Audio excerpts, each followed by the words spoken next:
مجھے آج اتنا رلا دینے والے واقعے کا پتہ چلا کہ ایک باپ نے اپنی بیٹی کو عامل کے حوالے کیا علاج کے لیے، اور وہ عامل 1 ہفتے تک اس کے ساتھ زنا کرتا رہا۔ کیا ہو گیا ہے تم لوگوں کو؟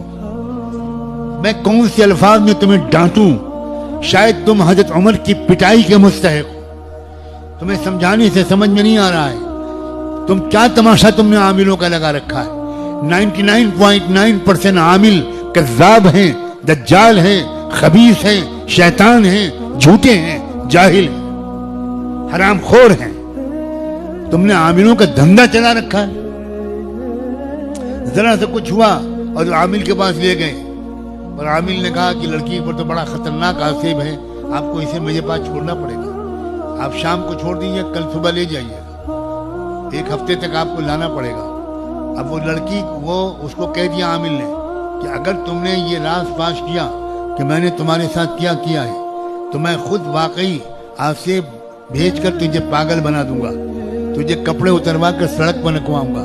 اب وہ لڑکی 1 ہفتے تک زنا کرتی رہی، بالآخر اس نے خودکشی کا ارادہ کیا اور اللہ نے اس کو بچا لیا۔ تو اس نے روتے روتے اپنی ماں سے کہا کہ ہاتھ پیر جوڑ کر مجھے نہ بھیجیے، مجھے جلا کے مار دیجیے، مجھے وہاں نہ بھیجیے۔ 16-17 سال کی لڑکی 1 ہفتے تک اس کے ساتھ زنا کر رہا ہے، یہ خبیث جو عامل بنا ہوا ہے۔ مسلمانوں تمہیں کیا ہو گیا ہے؟ کیا تم سے بڑھ کر بیوقوف قوم اس آسمان کے نیچے کوئی ہے؟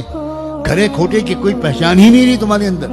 ذرا سی بات ہوئی اور تم عاملوں کے چکر میں پڑ گئے، جادو ہو گیا، دکان نہیں چل رہی، کاروبار نہیں ہو رہا، بیوی کا بخار نہیں اتر رہا۔ ارے خدا کے بندو، گناہ چھوڑو، اللہ کے دین کی طرف آؤ، کسی اللہ والے سے جڑو، توبہ اور بیعت کے کلمات پڑھو، صبح شام اللہ کا ذکر کرو، صحیح علاج کراؤ، انشاءاللہ ٹھیک ہو جاؤ گے۔